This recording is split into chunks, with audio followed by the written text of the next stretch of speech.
be careful. This outrun requires your utmost concentration. One mistake or two, and you're sure to lose. Stay sharp.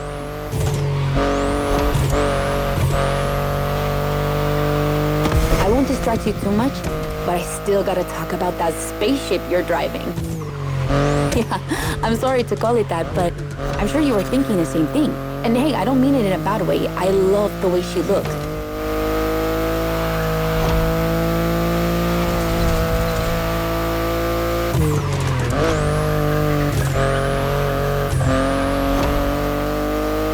The BMW i8 is a car that stands out from the crowd.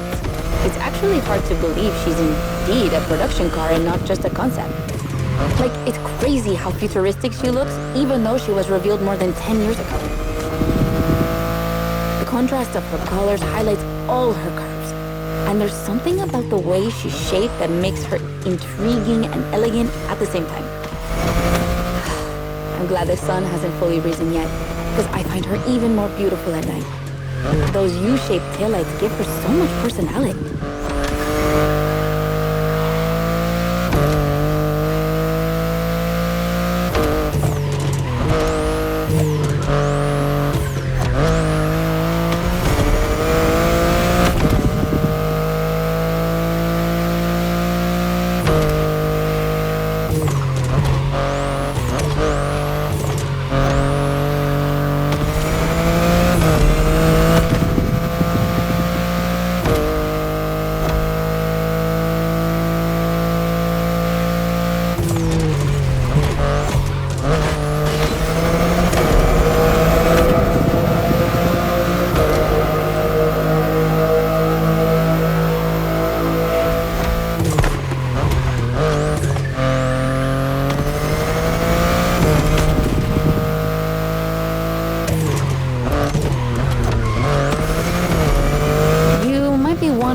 What's the story behind that car? Well, it all goes back to the early 2010s when BMW i was created to develop a range of electric and hybrid vehicles within the brand. Only two models came out of it, the compact i3 and the i8, the sports car you're driving.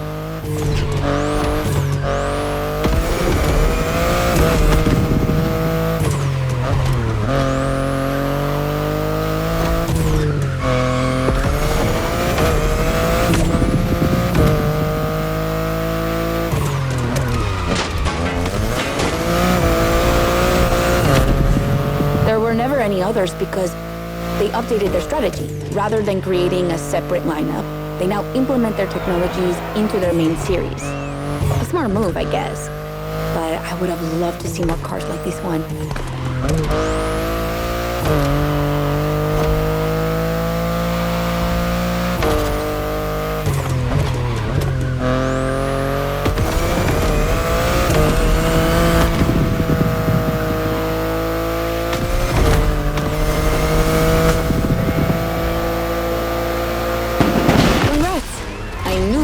Wouldn't outrun you.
BMW M is a sort of brand shaper for the whole BMW AG, because the image and the reputation BMW M has created is always related to sportiness and to peak performance.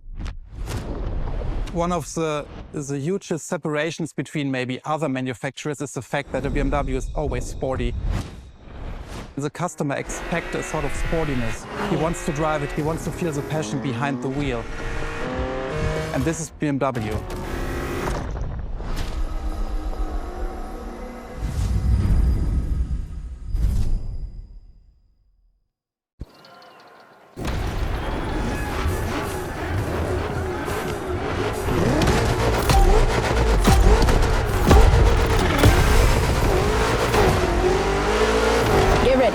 The weather is perfect for going on a long road trip.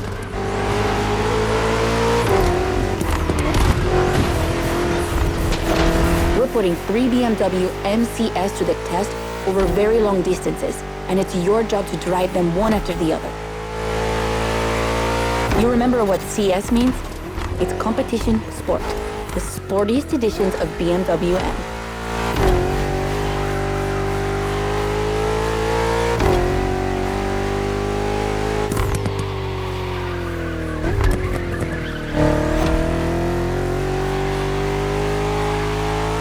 As you can see, we didn't even bother to close the roads, so you'll have to deal with the traffic. But you have no trouble dodging it, right?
That wasn't an easy start, but you managed it like a pro. You've probably recognized the car you're driving. It's the M5 F90 CS, the one you went up against a bit earlier. The 5 Series is the oldest in the history of BMW. Not the oldest car, of course, but the first series they launched when they started this classification in the 70s. It's just crazy how much power there is in a car like that. She weighs almost 2 tons, and she's over 5 meters long, and in spite of that, she has 635 horsepower and can reach 100 kilometers per hour in only 3 seconds. For a sedan? Wow. Like, imagine taking your kids to school with this. The temptation to step on the gas is way too strong. She might be too dangerous for your own good. However, her design is, well, let's just say it's not my favorite, but I see why people love it. It's just not sporty enough for my taste. But I must admit, I love the golden bronze color they added to the rims and front grille. That's her signature. It's so cool.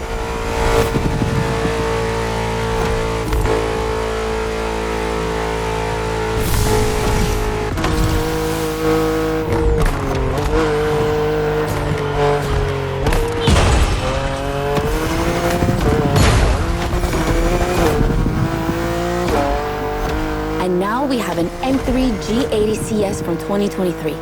We've come a long way since the E30.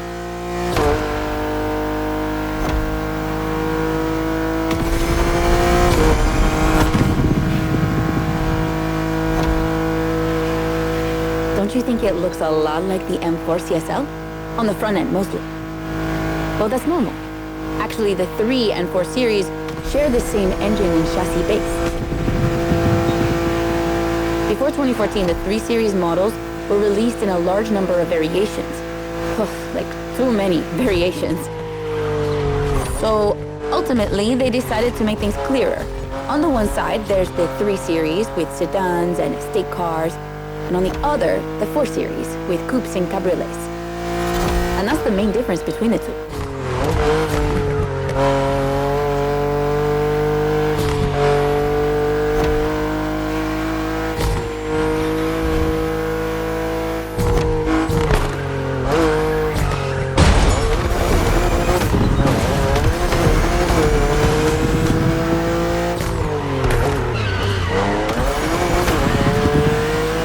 What do you think about her design? Personally, I love how aggressive she looks. The size of the double kidney grille divides BMW fans, but I think it gives her so much character.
And finally, the icing on the cake.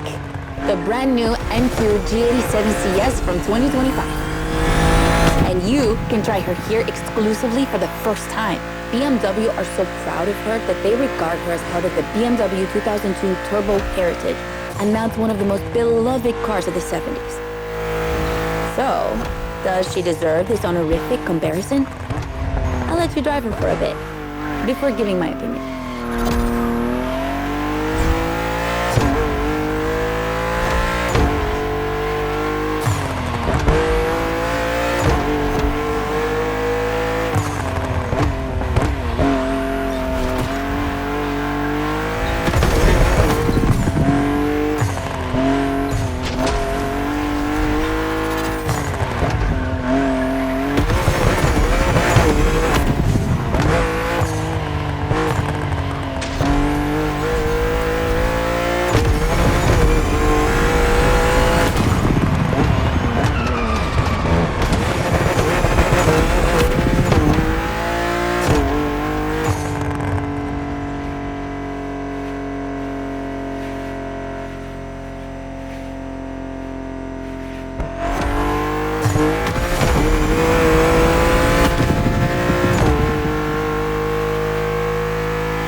even go. She's obviously the fastest M2 ever. But what I love most about her is her uncompromising design. People will be divided just like the M3 and M4, but I'm a fan. I mean, look at this. It's her production form, and it already looks like a professional tuner has fitted her with one of the coolest kits around.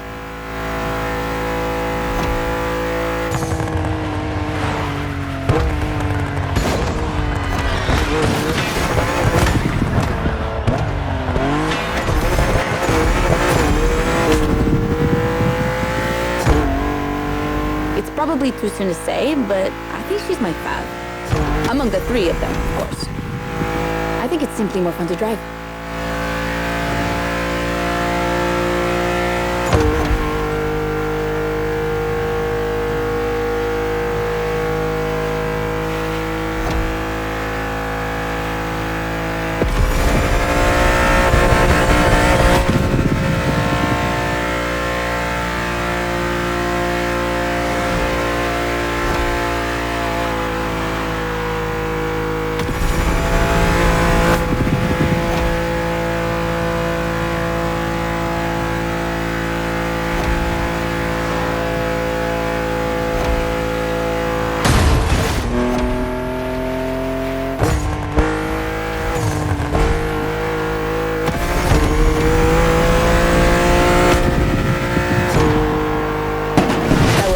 BMW M2 CS.